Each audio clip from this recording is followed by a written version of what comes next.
SOS. I'm trying to get a rescue here. It's gonna be a dark night. Who can sleep out here? I've gotten bit a few times by spiders, but what do you do?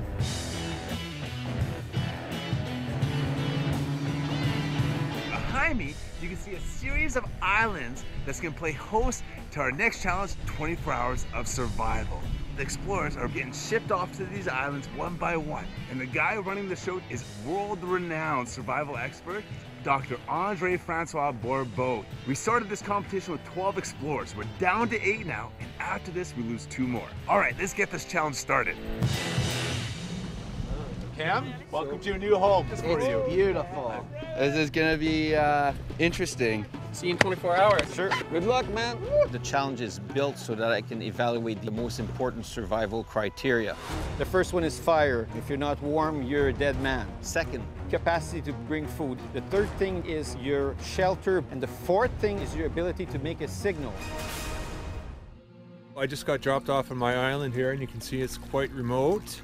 It's a tiny island, maybe the size of 2 houses. There's not a lot of resources here, but hopefully I can find something to eat. I found, like I've got some sort of berry here that could be edible. These are very small islands with limited resources. I'm giving very little gear. Oh, a lighter. With no fluid in it. 2 eggs. Matches without a strike pad. Good old can of who knows what that is. A whistle. A dry bag. A light. So there's not much in that kit, I'll tell you. It's going to be a real tough challenge for these guys. I think I found my place for the night. Got a nice natural kind of grade here in which I can actually build a platform so I can actually sit off the ground. Got the starts of my pole bed. I'm gonna have to get quite a bit more moss. Nice mattress material. Try to gather material to make a waterproof shelter. As you can see, it's not quite waterproof. I must still work hard to make this shelter waterproof for tonight. Definitely want as much debris as possible on top of here, because the thicker the sponge is, the longer it will take to soak through. So I've got timber, debris, moss. I'm gonna put on these shingles on top of the moss, just to keep the water moving down. I got lots of pieces for shingles like this. You know, a little razzle-dazzle here and there. I think I'm gonna be pretty good in here. I'm gonna need to set a fire up right away because it is about to rain. So what you can do is rub 2 pieces of wood together. When you start seeing smoke, take this match and strike it.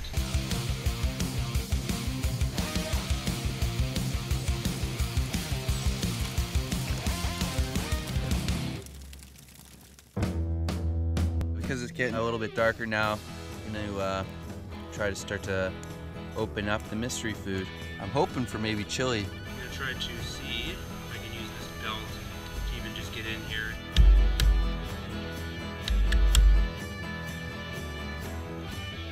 Judging by the liquid coming out, it is definitely not chili. Highly disappointed. Okay, Rock.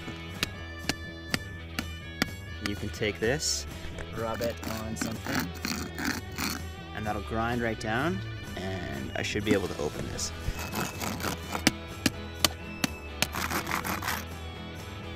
There it goes. Corn. Yeah, it's bad. I have a can for water, and I can do anything with the top of this, so I can have a blade. All right, so my water's, I think, just about ready to go here. And I got some cedar and pine, so I'm kind of making tea.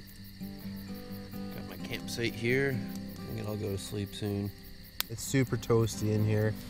I threw some logs on the fire here. No complaints so far. I've got my clothes hanging up to dry for the night. I've got about 8 rocks that I'm going to actually put into a hole that I dug just near where I'm going to sleep, just to radiate some heat back onto me. All right, should be cooled.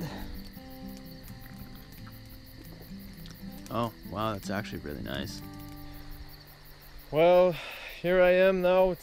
It's pretty dark, and unfortunately I couldn't start any fire. I've tried the matches, the dead lighter, and didn't work. I also tried the bow drill, but I couldn't manage to get any fire.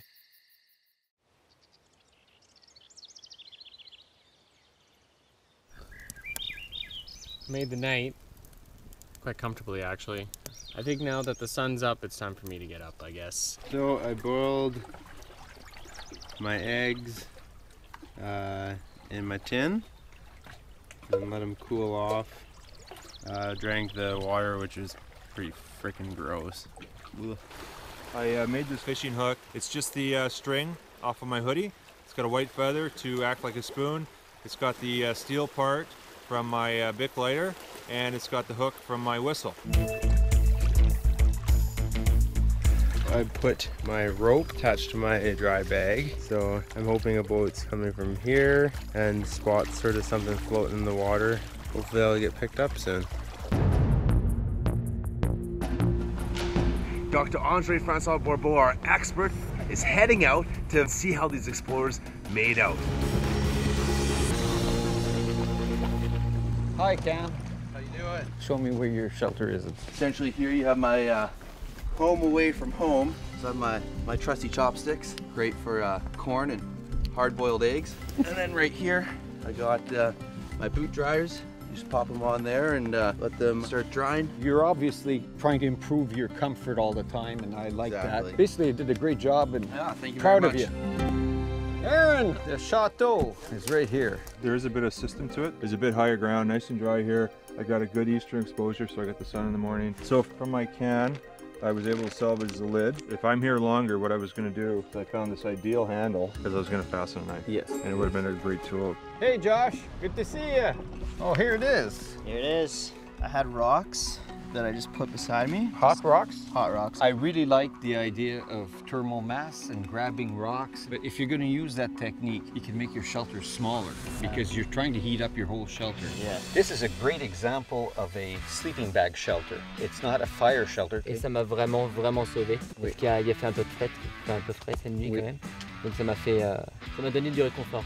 I didn't want to sleep in the dirt because I know as soon as you sleep in the dirt, it's just going to suck the heat out of your back. So I see that you made a pole bed. Yeah, you're the only guy that did that. Really? I thought everybody would have done that. Yeah, me too. I found some berries, but I don't know if these are actually edible. I didn't eat any of them. They're really good. Kind of tart. Yeah. What are they? Cranberries. Alexis! Hey! Qu'est-ce qui se passe avec tes signaux? Ton life jacket, hein, ça t'a été utile? J'ai ouvert le capuchon pour faire un vlog. La prochaine fois que tu fais quelque chose comme ça, tu fais ça avec. Du mouvement, c'est toujours mieux. Devin, buddy, you're still alive. I really love the idea of putting the blue bag out in the water because when people see something floating in the water, hey, let's go see what that is. Maybe it's something valuable. Yeah. So that's really a good idea. Last night I was unlucky with the fire. I burnt all my matches. Also, the lighter couldn't work for me. So then the thing I had left was the bow drill. Yeah, that's near impossible. I mean, it's really tough. About 4 hours before giving up. How did you do on fishing and food? I actually had nothing to fish. I went looking around, but I still managed to find what we call in French lichen. Yeah, lichen? This is like a sphagnum moss. It won't kill you. Did you try eating some? No. Well, try it and you'll see. Yeah, we learn every day, you know? Yes, sir. Gentlemen, the 24-hour survival challenge is over, and it was a close call. You all did a fantastic job. I'm proud of all of you. Here are the results. All right, fellas, toughest part of my job, but nonetheless, this is a competition, and this is an elimination round, so the last two will have to go home. But first, the winners. In third, we have Jay. In second, we have Cam. And in first is Aaron. And now, the bottom two. Alexis, Mike, it's been an absolute honor, but unfortunately you won't be carrying on with us. I feel good with all I have done before, and it's been a pleasure for me to be part of this challenge. Yeah, it's good. Congratulations. Yeah, good job, brother. As a survivor, when you fail, you gotta get back up and retry. And now I can go back home to perfect my skills. It was a good experience.